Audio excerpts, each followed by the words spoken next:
entende? Receba essa visão.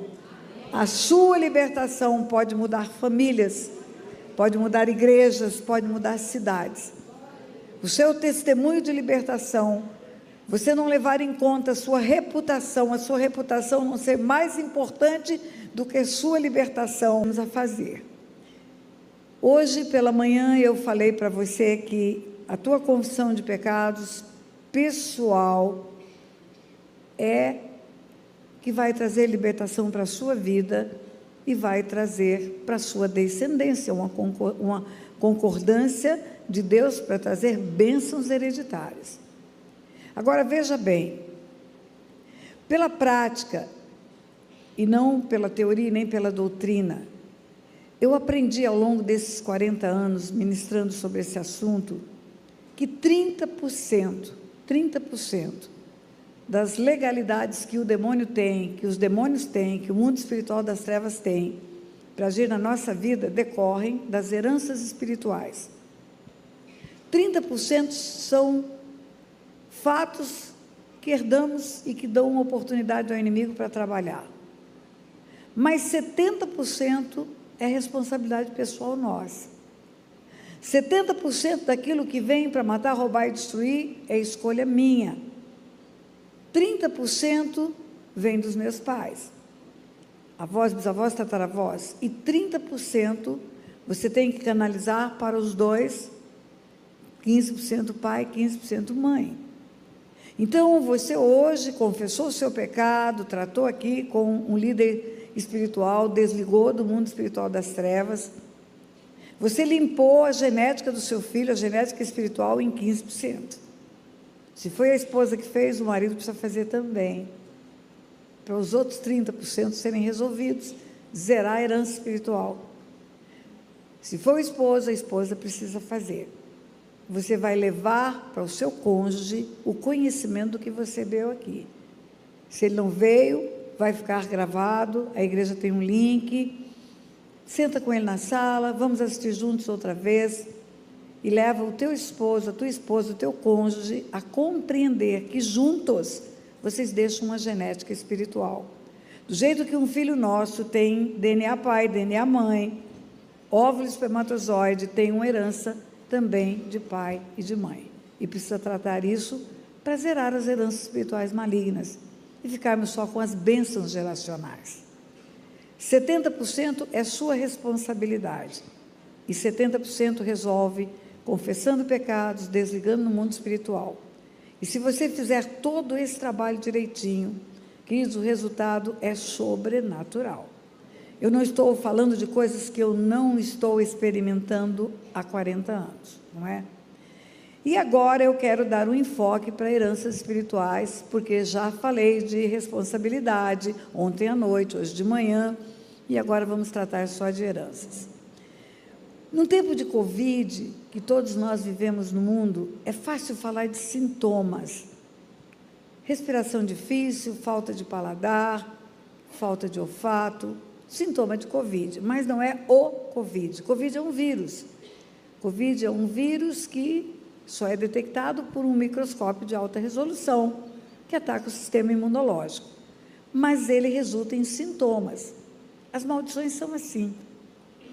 As maldições são ações de Deus, juízo de Deus, pelo descumprimento da palavra, e tem sintomas que são detectados na nossa vida. E como eu descobri isso? Na nossa vida, na vida do pastor Otto, havia um sintoma de maldição. Todos os primogênitos morreram prematuramente. Família de crente, o Otto é o 9º filho de 10. A mãe dele converteu-se com 15 anos. Quando ele nasceu, ela tinha 45, 30 anos de vida cristã de verdade. E todos os filhos homens morreram prematuramente. Mas eu quero lhe ensinar basicamente o que era. Nossos meninos morriam prematuramente. Primeiro filho da dona Guiomar, mãe do Otto, primeiro neto da dona Guiomar, homem, e foi assim até o nosso filho. Ontem eu falei que duro foi escutar teu filho estar morto. E todas as instruções que eu tinha, não dava resposta. Eu disse a você que eu fui ao meu Pai Celestial, por que que o meu bebê morreu? Na linguagem crentez, tem aquele chavão que os irmãos falam: Deus deu, Deus levou, louvado seja o Senhor, Deus é perfeito, sua vontade é boa, perfeita e agradável. Mas nada daquilo justificava para mim, porque Deus é bom o tempo todo. Deus não dá filhos para sepultar. Na ordem natural é filho que sepulta pai, não é pai que sepulta filho. Até eu fui para a palavra. Tem morte de bebê na Bíblia? Tem bebê morrendo na Bíblia? Tem. Duas hipóteses: martirização, Herodes mata os meninos, Faraó mata os meninos, morrem meninos no campo missionário, nas guerras, são mártires. E a segunda hipótese, maldição. Maldição mata bebê na Bíblia? Sim, Deus me levou à história de Davi, que eu falei para você hoje de manhã. Por que morre o menino de Davi? Porque Deus mata o menino de Davi, para cumprir uma lei, visitar a iniquidade dos pais nos filhos. Derramamento de sangue resultou na morte do menino de Davi. Então, acendeu uma luz na minha cabeça. Tem derramamento de sangue na minha família. Vai fazer a pesquisa. Encontra. Naquele tempo, e muitos anos atrás, eu ainda precisava fazer mapeamento das famílias para chegar numa resposta. Hoje não faço mais. Hoje fazemos oração de tudo que é herança espiritual, porque oração não tem contraindicação. Você pode orar e renunciar a todas as heranças que provavelmente você tem, porque brasileiro você é, e a nossa origem de nação é assim. E naquele tempo eu não sabia. Vai atrás, vai pesquisar. Encontra um tataravô do meu marido que tinha escravos, derramou sangue. Exatamente o que Deus estava me mostrando na palavra. Derramamento de sangue, se ninguém confessa, se ninguém faz, a renúncia da herança, vai continuar fazendo morte, vai continuar derramando sangue. Esse derramamento de sangue pode ser homicídio, pode ser abortos. Abortos são secretos. Ninguém que vai fazer um aborto chega para a família e fala: vou abortar. É segredo de família. Você não sabe, mas aquela vovozinha bonitinha, cabeça branquinha, maravilhosa, faz crochê, faz bolinho de chuva, conta historinha, talvez não tenha sido uma crente a vida inteira, pode ser que na juventude foi uma sirigaita. Engravidou e abortou. E você não sabe. Ela não chegou em casa e falou: vou abortar. Ninguém faz isso. E eu comecei a perceber que as heranças espirituais, conforme Deus estava me ensinando, eram realidades nas famílias. Eu não falei para você a história de Abraão, mas se você for para o meu site, você vai ver. Abraão entrega a sua mulher para o Egito. A sua mulher fica na casa de Faraó como mulher de Faraó, está escrito isso na Bíblia.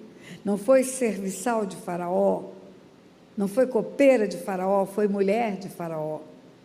Porque quando o Faraó devolve ela para Abraão, fala: por que você me disse que ela era tua irmã e não me disse que ela era tua mulher? Por isso eu a tomei para ser minha mulher. O Faraó fala isso para Abraão. Do mesmo jeito que o profeta Natã, quando vai ao aposento de Davi e fala para Davi: porque você matou a Urias e entregou a sua esposa para ser mulher de Faraó. E você vai ver que o começo da promessa de Deus, o começo da conversa de Deus com Abraão é só bênção, é só bênção, é só bênção. Sai da tua terra, da tua parentela, para a terra que eu vou te mostrar, vou fazer uma grande nação, em você serão benditas todas as famílias da terra, bênção, bênção, bênção. Mas depois que Abraão entrega sua mulher para Faraó, está em Gênesis capítulo 12, a história toda, e a mulher fica na casa de Faraó muitos anos, foi tempo de Abraão ficar muito rico. Na Bíblia não tem a palavra milionário, mas muito rico é milionário na Bíblia. Na Bíblia fala que o homem tem bens, que o homem é rico e que o homem é muito rico, e muito rico é milionário. Abraão, quando chega no Egito, tinha bens.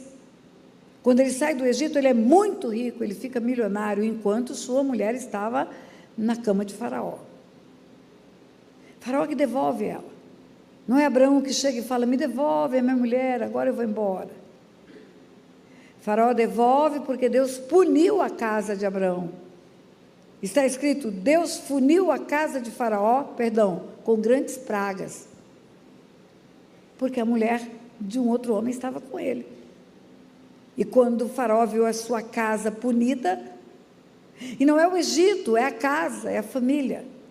O Faraó tinha um harém, muitas mulheres, e todas elas tinham filhos. Naquela cultura, uma mulher tem 11 filhos, 10 filhos.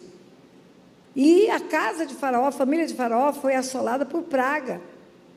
E ele manda consultar, certamente, manda consultar os feiticeiros dele, consultar os deuses dele, e os deuses dele devem ter dito, sabe por que a tua casa está com pragas? Porque você tem uma mulher que tem marido que está dormindo com você. E por isso Faraó devolve Saraí para Abraão. Pega a tua mulher e vai embora. Depois que Abraão sai do Egito, depois que ele é expulso do Egito, com a sua mulher e com todos os bens que adquiriu para ficar milionário, enquanto enganava Faraó e usava a sua mulher, ele não consultou Deus.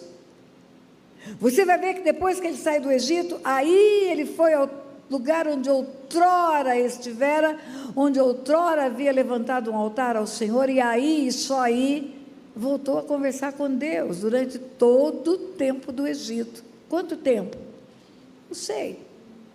Mas um pecuarista, e aqui deve ter algum, sabe, que para ficar muito rico com um rebanho, sem inseminação artificial, demora muito tempo. Você conversa com os pecuaristas, eles falam pelo menos 12 anos. Não sei quanto tempo Saraí ficou na casa de Faraó, mas foram muitos anos. Depois que Abraão vai embora, depois que sai do Egito, depois que volta a ter relacionamento com Deus, Deus retoma a conversa com Abraão. Aparece de novo Abraão, conversa com Abraão de novo. Abraão faz um sacrifício. Em Gênesis capítulo 5 diz que ele ouviu uma voz. E era a voz de Deus outra vez. E sabe o que Deus fala para ele? Sabe, com certeza, a sua posteridade será peregrina em terra alheia. E há de ficar escravo por 400 anos. Eu vou punir o povo que vai prender a sua descendência, mas ela tem que ficar presa por 400 anos. Sabe o que eu estou dizendo para você? Que o cativeiro do Egito, 400 anos, decorreu do pecado de Abraão. Ou, responsabilidade pessoal, Abraão. Herança, descendência. 400 anos são 4 gerações de 100 anos. Depois sairão com grandes riquezas, mas até lá, miséria, miséria, miséria, miséria. Qual foi o pecado de Abraão? Ganância. Pecado financeiro. Se dá bem com grana. Ficou muito rico, foi milionário. Enquanto a sua esposa estava na casa de Faraó. É tão doido isso, queridos. Quando você começa a ver na Bíblia os detalhes de heranças espirituais e ver a misericórdia de Deus apesar de tudo. Deus não desistiu da promessa. Entendeu a promessa. Retoma a promessa. Mas o preço tem que ser pago. A lei é de Deus. Ele é o juiz, ele é o legislador. Da maior relevância como referência de homem de Deus. Eu escolhi Noé, homem justo e íntegro, no meio da sua geração, escolhido por Deus para fazer nova humanidade. Eu escolhi Abraão, amigo de Deus. Eu escolhi Davi, um homem segundo o coração de Deus. 3 líderes espirituais que têm nome de serem especiais para Deus. E Deus deixou de praticar a lei dele, punir a herança? Não. Por que não vai fazer comigo? Por que vai aliviar para mim? Deus não é parcial. A Bíblia diz que ele julga os povos com equidade. Sabe o que é equidade? É uma justiça imparcial. Ele é justo até com o diabo, quanto não será comigo. Então esse assunto é da maior relevância, queridos. Não se dê por satisfeito só com o que você está recebendo aqui. Vamos lá, sintomas de herança. Quais sintomas da herança deixado por Davi? Promiscuidade e derramamento de sangue, porque o pecado praticado foi esse. Quais os sintomas de herança deixado por Noé? O filho de Noé fez o quê? O jovem Cã fez o quê? Desonra ao pai. Ainda não está escrito, os 10 mandamentos não estão escritos. Ainda não havia sido escrito: honra teu pai e tua mãe, para que se prolongue os dias na terra que teu Deus te dá e te vá bem. Mas o caráter de Deus sempre foi esse: desonra. Sempre teve status de 10 mandamentos. No mesmo lugar onde ele coloca: não matarás, não terás outros deuses, ele coloca: honra teu pai e tua mãe. Pecado de Cã, desonra ao pai Noé. Maldição a partir de Canaã, extermínio de um povo. Vai viver pouco e vai viver mal. E viveu pouco o povo cananeu. Foi exterminado da face da terra. Desonra pai e mãe, você vai deixar uma herança de vida curta ou vida ruim. Você nunca vai ver uma herança de desonra aos pais, que o povo tenha longevidade, morre cedo todo mundo. Ou ainda que viva muito, vai viver mal, vai viver uma vida miserável até o fim dos dias. Por quê? Porque é a maldição que Deus estabeleceu na própria palavra dele, a lei dele. Ele é o juiz. E Abraão, qual foi o pecado? Financeiro, ganância, se dá bem. Quando ele combina com Saraí, ainda em Canaã, antes de fugir para o Egito, ele fala para ela: você lê lá, não faça isso agora, olha para mim, depois você lê.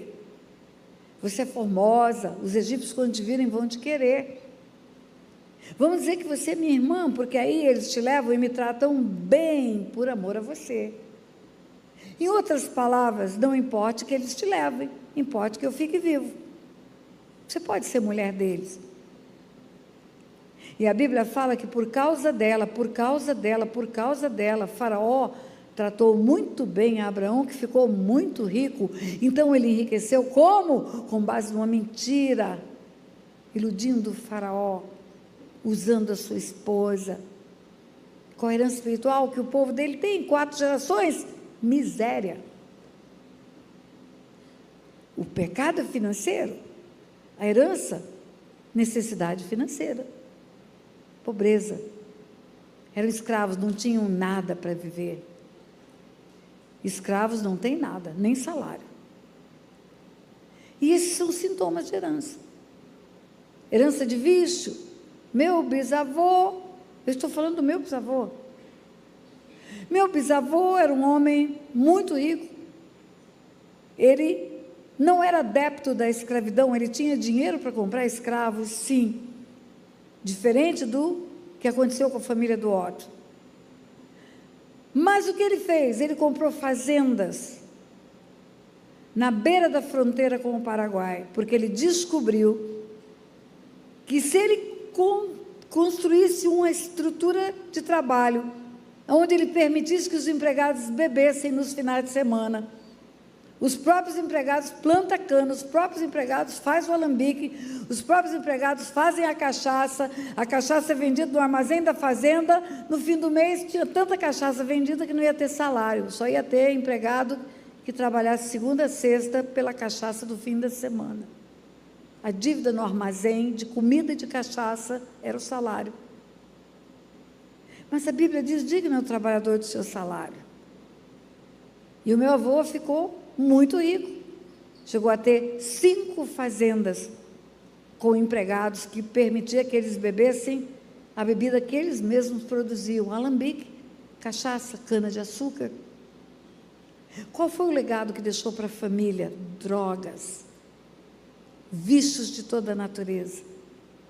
Eu fui identificando algumas situações familiares que eram repetitivas numa família, eram sinais repetitivos, mas que eu não conseguia identificar que tipo de herança, a que tipo de herança se referia. Por exemplo, doenças na cabeça e no pescoço. enfermidades nessa área do corpo. Vários casos numa família com tumores na cabeça, ou um tumor com uma das pessoas da família, com outra família, um aneurisma, e com outra pessoa da família, uma dor de cabeça insuportável, que você pode dar o nome que quiser, enxaqueca, sei lá que nome você vai dar, mas uma dor de cabeça que não passa com nada, que é periódica, de vez em quando aparece, ou pessoas com cegueira e surdez, e tumor na tireoide, e doenças nessa área do pescoço, quadros repetidos na família. Mas não apenas doenças físicas, mas doenças mentais, porque o cérebro, a parte neurológica também está aqui, e quadros repetitivos de loucura. Tem 3 doidos na família, 3 malucos. Mas tem um que é doido, que é maluco, e tem outro que é um esquizofrênico, e o outro tem Alzheimer, e o outro tem transtorno obsessivo compulsivo, e o outro tem autismo, e o outro tem mal de Parkinson. São doenças que estão no quadro neurológico, também é cabeça e pescoço. E quando eu comecei a identificar repetitivos casos de doenças aqui, fazendo o mapeamento das famílias, eu identifiquei uma herança espiritual de ocultismo, uma herança espiritual de feitiçaria, consulta a demônios, consulta a trevas, práticas espirituais de consulta a seres espirituais das trevas. Seja declaradamente, seja sutil, um ocultismo sutil, mas ocultismo, busca de trevas. Eu fui ao Senhor, por quê? O que tem uma coisa a ver com a outra? Queridos, eu preciso interromper para te dizer algo, porque eu quero que os teólogos de plantão já se acalmem aqui. Porque eu estou falando de prática. Aí você vai dizer, pastora, não é por prática, é por doutrina. Não é por prática, é por doutrina. Pois eu quero te dizer, é por prática, sim. Carta aos Hebreus, no capítulo 5, a partir do versículo 11, onde Paulo, meu mestre, fala que tem muitas coisas para explicar, mas que são difíceis de entender. Os crentes hebreus, que já deviam ser mestres pelo tempo decorrido, ainda estão precisando dos princípios elementares dos oráculos de Deus. E o apóstolo Paulo, que eu creio que é o autor da carta aos Hebreus, pela profundidade de revelação, ele diz para os hebreus que quem se alimenta de leite é inexperiente na palavra da justiça, porque é criança. O que se alimenta de leitinho é criança, é imaturo espiritual. E ele diz, mas o alimento sólido, a feijoada, é para os adultos. E ele vai explicar quem são os adultos, quem são os maduros espirituais. O alimento sólido é para os adultos, para aqueles que pela prática, têm as suas faculdades exercitadas para discernir não somente o bem, mas também o mal. É assim que está escrito. O alimento sólido é para os adultos. A comida grossa, a palavra consistente, é para os adultos, é para aqueles que pela prática, não pela teoria, não pela doutrina, têm as suas faculdades exercitadas para discernir não somente o bem, mas também o mal. O que é bem, o que é mal? Luz e trevas. E o que é discernir? É fazer leitura espiritual. Não desenvolve-se por estudo, não é doutorado, mestrado.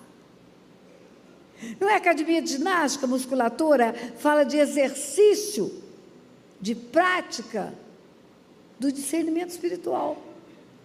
O alimento sólido é para os adultos, para aqueles que pela prática têm as suas faculdades exercitadas. É exercício. Prática, exercício, está escrito essas 2 palavras.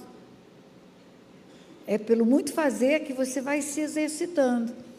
E vai discernindo bem e mal, vai discernindo luz e trevas. Se você for para um lugar de trevas, qualquer lugar que tem experiência de culto a demônios, o líder vai falar, você tem mediunidade, você precisa desenvolver. Deus está falando para mim e para você na carta aos Hebreus. Você tem espiritualidade, você precisa desenvolver. O seu espírito precisa ser desenvolvido para discernir bem e mal, luz e trevas. E o que é discernimento espiritual? Eu comecei dizendo que se você discerniu espiritualmente, o que aconteceu aqui, você viu um casal que disse: eu confessei o meu pecado, eu tratei o meu pecado, e olha o que nós estamos escolhendo aqui, do que eles plantaram como obediência à palavra de Deus. O que é discernimento espiritual? É uma leitura espiritual, de um fato espiritual. E o apóstolo Paulo, que eu creio que é o autor da carta aos Hebreus, da carta aos Coríntios, ele fala: nem olhos viram, nem ouvidos ouviram, nem jamais penetrou no coração do homem o que Deus tem preparado para aqueles que o amam. Olhos, ouvidos no corpo, na carne, órgãos dos sentidos, coração, alma, músculo cardíaco, não, alma. Quando Deus fala de coração, Ele fala de alma. Nem no corpo, nem na alma você vai entender o mundo espiritual. E termina o texto: é só pelo Espírito que o homem discerne coisas espirituais. E ele termina dizendo: o homem natural não discerne as coisas do Espírito, é pelo Espírito. Então, eu tenho absoluta certeza que pela prática, por anos e anos de experiência, Deus tem me dado a faculdade exercitada para discernir o mundo espiritual. E agora eu volto para o sintoma. Pela prática, atendendo pessoas, anos e anos e anos, Deus me deu a graça de discernir espiritualmente que herança espiritual de ocultismo é doença nessa parte do corpo. Por quê? Porque essa é a parte do corpo ofertada para o inferno. Quem já andou por lá sabe que vai fazer a cabeça para o demônio. Quem já andou por lá sabe que pergunta: qual é o seu santo de cabeça? Quem já andou por lá sabe que nos rituais bate a cabeça no altar. E não precisa nem você ter andado por lá. Como é que uma pessoa psicografa? Como é que alguém escreve um livro, um demônio usando a mão dele? Usa a cabeça dele.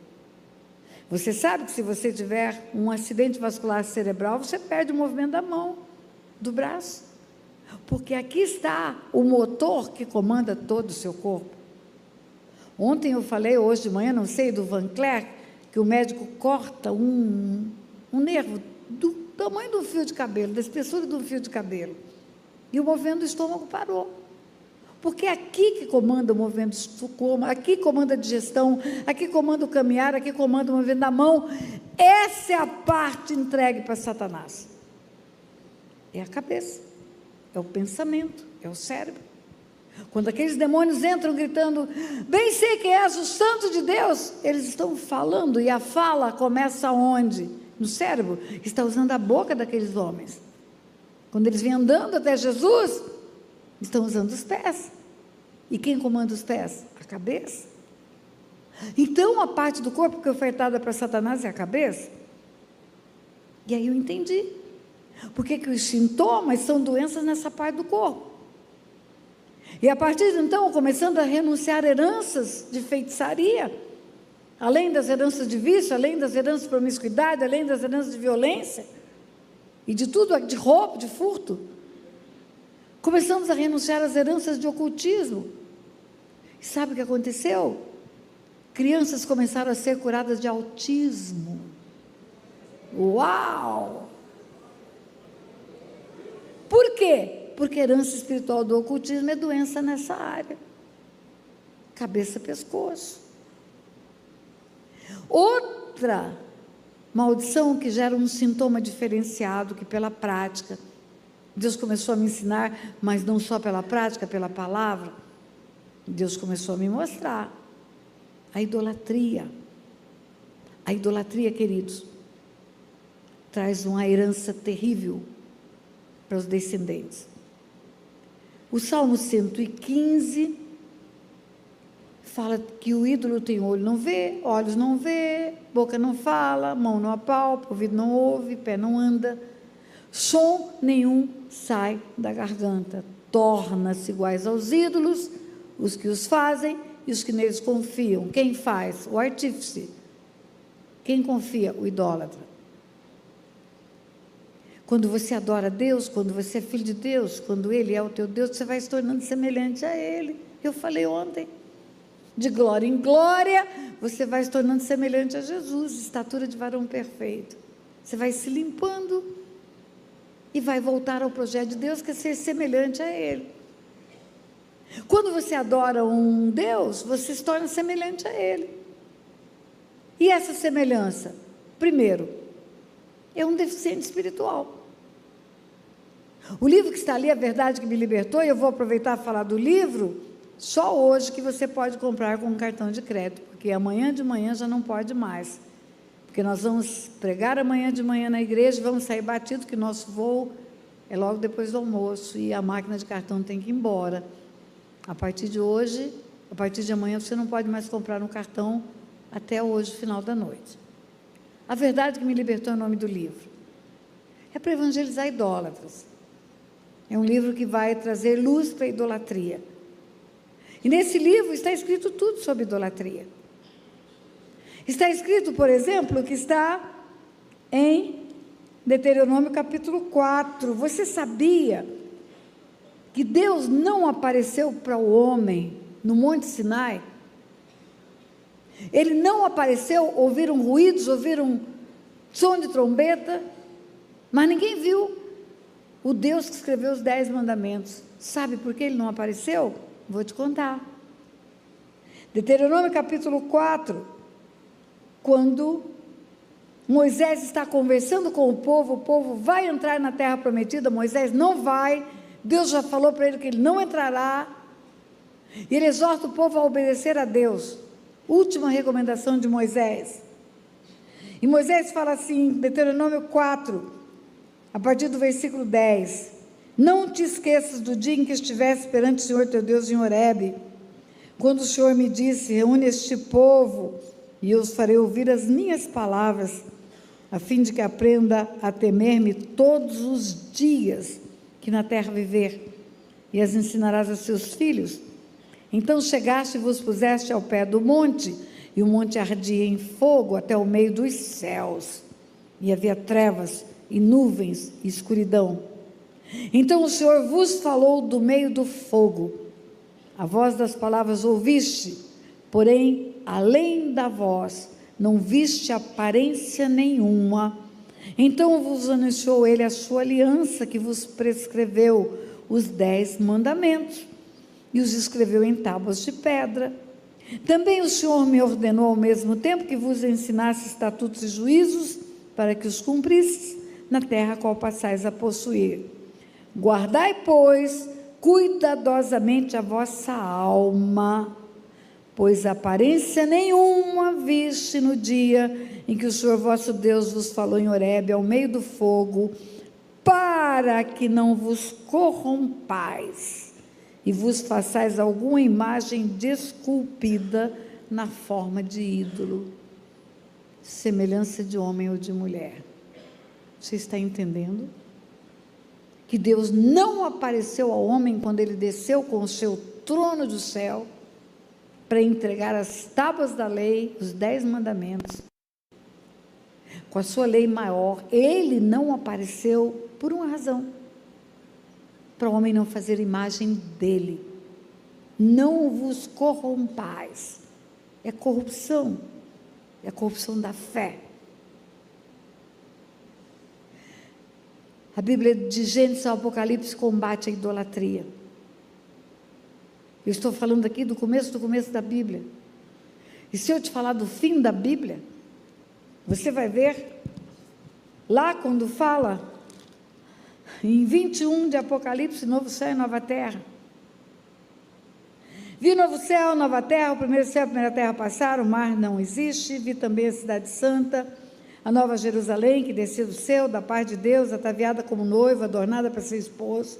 Então ouvi grande voz vinda do trono, dizendo, eis o tabernáculo de Deus com os homens, Deus habitará com eles, eles serão povos de Deus, e Deus mesmo estará com eles, e lhes enxugará dos olhos toda lágrima, a morte já não existirá, já não haverá luto, nem pranto, nem dor, porque as primeiras coisas já passaram, E aquele que está sentado no trono disse: eis que faço nova todas as coisas. E acrescentou: escreve, porque essas palavras são fiéis e verdadeiras. Disse-me ainda: tudo está feito. Eu sou o alfa e o ômega, o princípio e o fim. Eu, a quem tem sede, darei de graça da fonte da água da vida. O vencedor herdará todas essas coisas. Eu lhe serei Deus e ele me será filho. Quanto, porém, aos covardes, aos incrédulos, aos abomináveis, aos assassinos, aos impuros, aos feiticeiros, aos idólatras e a todos os mentirosos, a parte que lhes cabe será no lago que arde com fogo e enxofre, a saber, a segunda morte. A idolatria é uma abominação tão grande a Deus, é uma afronta tão grande a Deus, que na sua lei maior, nos 10 mandamentos, o primeiro deles é: não farás para ti imagem de escultura, não as adorarás, não lhes darás culto. Quando eu era criança e vivia na idolatria, quando eu era adolescente, vivia na idolatria, eu acreditava que o primeiro mandamento era o que estava no livrinho que me deram quando eu fiz a primeira comunhão. E naquele livrinho, o primeiro mandamento era: amarás o Senhor teu Deus sobre todas as coisas. Que lindo! Claro que você tem que amar Deus sobre todas as coisas. Mas o primeiro mandamento é para você não adorar Deus, para você não se prostrar diante de imagens, para você não dar culto. E a consequência espiritual da idolatria para os descendentes é terrível, terrível. Para você ter uma ideia, no livro de Oséias, que é uma carta onde Deus fala contra a idolatria, está lá algumas das consequências da idolatria. No livro de Oséias, no capítulo 4, por exemplo, está escrito assim no versículo 12: o meu povo consulta um pedaço de madeira, é o ídolo. O meu povo consulta um pedaço de madeira e a sua vara lhe dá resposta. Responde, pastora. Responde. Por que responde? Porque atrás de cada ídolo tem um demônio. Tudo aquilo que Deus abomina, Satanás toma para si.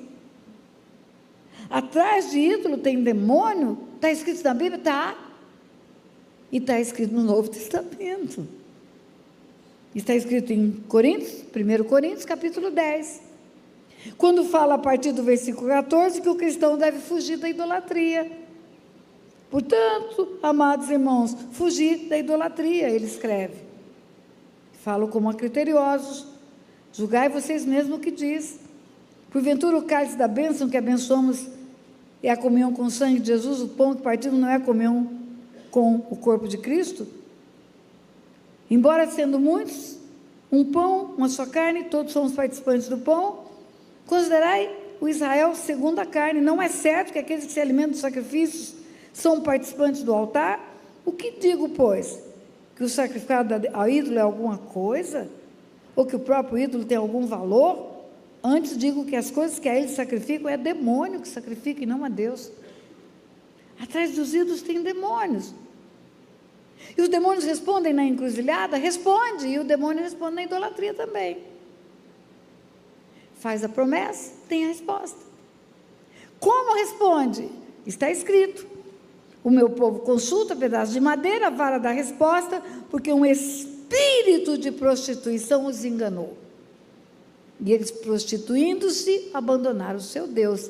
Idolatria, na Bíblia, é chamada de prostituição espiritual. Você deixa o verdadeiro para ficar com o outro. Você vai encontrar na carta aos Romanos a confirmação disso. Apóstolo Paulo, quando ele fala da idolatria e a depravação dos homens, ele faz uma conexão. Romanos capítulo 1, está escrito assim: a ira de Deus se revela do céu contra toda impiedade e perversão dos homens, que detém a verdade pela injustiça. Porquanto o que de Deus se pode conhecer é manifesto entre eles, porque Deus se manifestou. Os atributos invisíveis de Deus, assim como o seu eterno poder, a sua própria divindade, claramente se reconhecem desde o princípio do mundo, sendo percebido por meio das coisas criadas, Tais homens, por isso, são indesculpáveis, não reconhecer Deus como Deus só pela criação, só pelo céu, só pela terra, só pelo mar, só pelas plantas, só pelas aves. A natureza é uma carta de amor de Deus para os homens. De Oséias, está escrito assim, versículo 10 em diante, Deus está falando do povo que ele achou, que ele encontrou.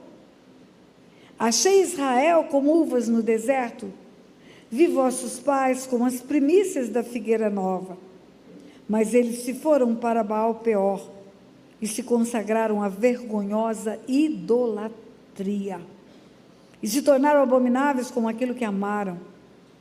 Contra Efraim, a sua glória voará como a ave, não haverá nascimento, nem gravidez e nem concepção. O nome disso é esterilidade. Consequência da idolatria é a esterilidade. Ainda que venham a criar seus filhos, eu os privarei deles, para que não fique homem nenhum, morte de meninos. E continua o texto, você lê e você vai encontrar tudo aqui. Termina dizendo assim, versículo 18, 16, ferido está Efraim, secaram-se as suas raízes, não dará fruto, ainda que gere filhos, eu matarei os mais queridos no seu ventre. Aborto involuntário, engravida e morre o bebê no ventre. Isso tudo é consequência da idolatria, queridos. E não é a pastora Tânia que está falando, a pastora Tânia só está lendo a palavra. Quem de nós não tem uma herança espiritual de idolatria? Se tem uma única pessoa aqui nesse lugar, que não tem uma história de idolatria pessoal, ou de um pai, ou de um avô, ou de uma avó, que tenha se prostrado diante de imagens, que tenha adorado imagens, que tenha reverenciado imagens, fica em pé, eu quero te conhecer.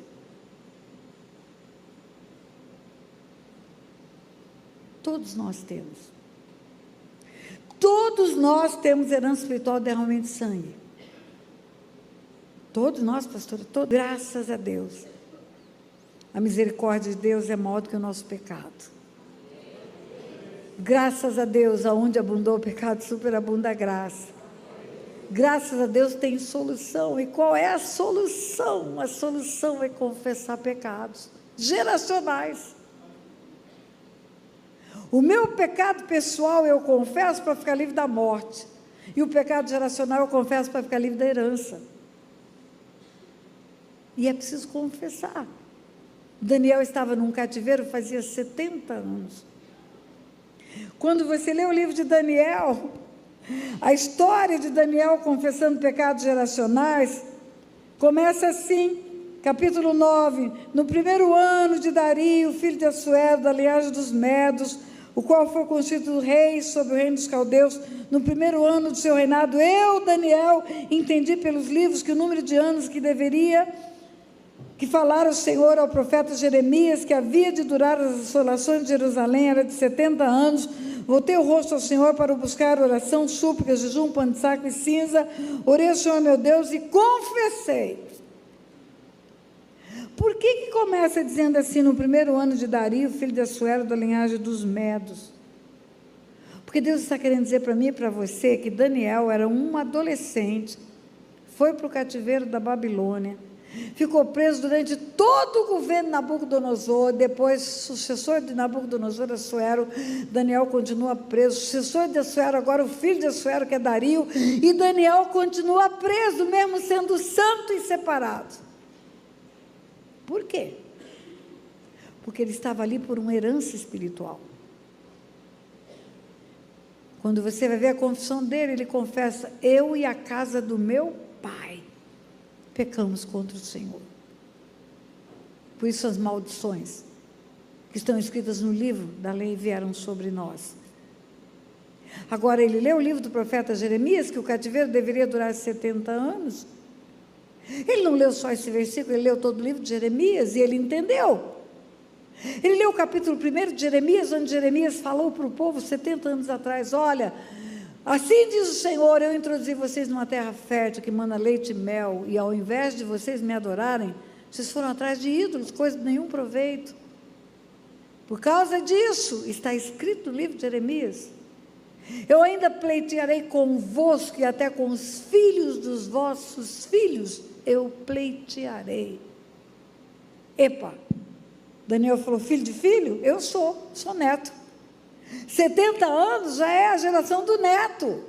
Quando você tem 70 anos, você já tem neto. Então é por isso que eu estou no cativeiro até hoje. Porque os meus pais se foram para a idolatria.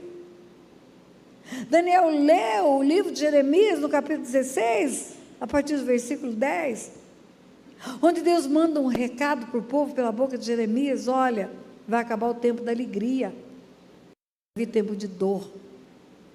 Havia um adágio em Israel: o tempo do noivo, o tempo da noiva, é tempo de festa, vai acabar esse tempo.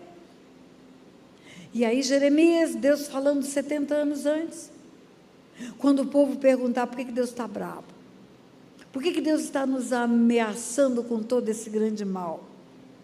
Profeta, você vai dizer para o povo: porque os vossos pais me deixaram, foram atrás de ídolos, coisa de nenhum proveito. Daniel entendeu. Então é por isso que eu estou preso. E Daniel certamente foi para o livro da lei, Levítico, como resolver isso? Confessar pecado. Confessar pecados. E você vai ler o capítulo 9 de Daniel, é a confissão de pecados dele e dos antepassados. Mas pastor, a responsabilidade não é pessoal, por que eu tenho que confessar pecado de antepassado? Para reconhecer a herança. Você vai confessar para reconhecer a herança. Você vai confessar que o pecado dele resultou na herança para você. E aí sim você tem direito a renunciar à herança. Você não vai fazer como o fariseu que eu mostrei para você, falando para Jesus: se tivéssemos vivido no dia do nosso Pai, não teríamos sido seus culpas, não temos nada com isso. Não, você não tem nada com o pecado, você tem a herança. Você não tem a responsabilidade pessoal, mas você é o herdeiro. E aí você tem sim consequência geracional. Porque está escrito no livro da lei: visitarei a iniquidade dos pais nos filhos, dos pais nos filhos. Se você é filho, o pecado de seu pai gerou uma herança para você. Mas pastor, eu não fiz nada. Eu sei. Assim no mundo espiritual, você renuncia ao direito de herança. Reconhece o pecado dos antepassados, reconhece o que fizeram, reconhece a herança que veio e renuncia a ele. Como Deus é bom, a herança da cruz pode vir para nós, entregarmos lá as nossas maldições, queridos. Mas não é automático, lembra? E agora nós vamos orar, renunciar ao direito de herança. Essa oração chama oração de cobertura, eu dei esse nome, uma oração pedindo a Deus proteção. Porque os espíritos familiares que estão na nossa linhagem estão há muitos anos. Lembra de Jesus falando para aqueles fariseus: desde o sangue do justo Abel até o sangue de Zacarias vai vir sobre essa geração, porque ninguém antes daqueles homens confessaram pecados geracionais, e a raiz de iniquidade brotou geração pós geração, geração pós geração. Como que vem desde o sangue do justo Abel? 4 gerações é para resolver, não resolveu? Vai praticar o pecado, vai começar a contar mais 4. 4 gerações é para resolver, não resolveu? Vem mais 4 e mais 4 e mais 4. Então nós temos espíritos familiares que estão conosco, trazendo morte, roubo e destruição a muitos e muitas gerações.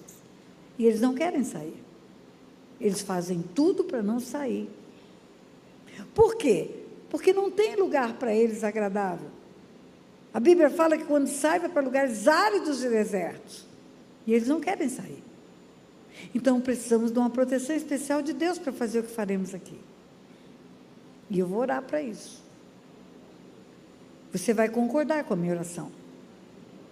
Pai, em nome de Jesus, eu peço ao Senhor nesta hora uma proteção especial sobre cada família aqui representada, sobre cada família que está ouvindo em casa, sobre cada família que vai ouvir ao longo dos tempos, Pai, essa ministração. Guarda, Pai, no teu esconderijo tudo que leva o nome e que tem o sangue deles, Pai, toda a parentela. Guarda, Pai, no teu esconderijo todos os bens que eles têm, Pai, porque não temos nada que do céu não nos tenha sido dado. Guarda, Pai, no esconderijo até os nossos animais, Pai, tudo que o Senhor nos deu, tudo que importa para nós, todos aqueles a quem amamos, os rebanhos dos pastores que estão ouvindo, Pai, guarda, torna invisível aos olhos do maligno, reveste com a cobertura do sangue de Jesus, e dê ordem aos teus anjos a nosso respeito, Pai, para fazerem uma varredura nas nossas casas, retirarem dali, amarrados, acorrentados, sem força, e sem poder de retorno, os espíritos imundos familiares, que estão alojados ali por causa de gerações. Aqui neste lugar também, Pai, pedimos que o Senhor esteja destacando os teus anjos, para estarem a nosso serviço, como está escrito na tua palavra. E se por acaso espíritos familiares estiverem aqui, acompanhando essas pessoas, para esses anjos levarem esses espíritos amarrados, acorrentados, sem força, sem poder de agir e sem poder de retorno, para que essas heranças sejam anuladas, canceladas, em nome de Jesus. Amém.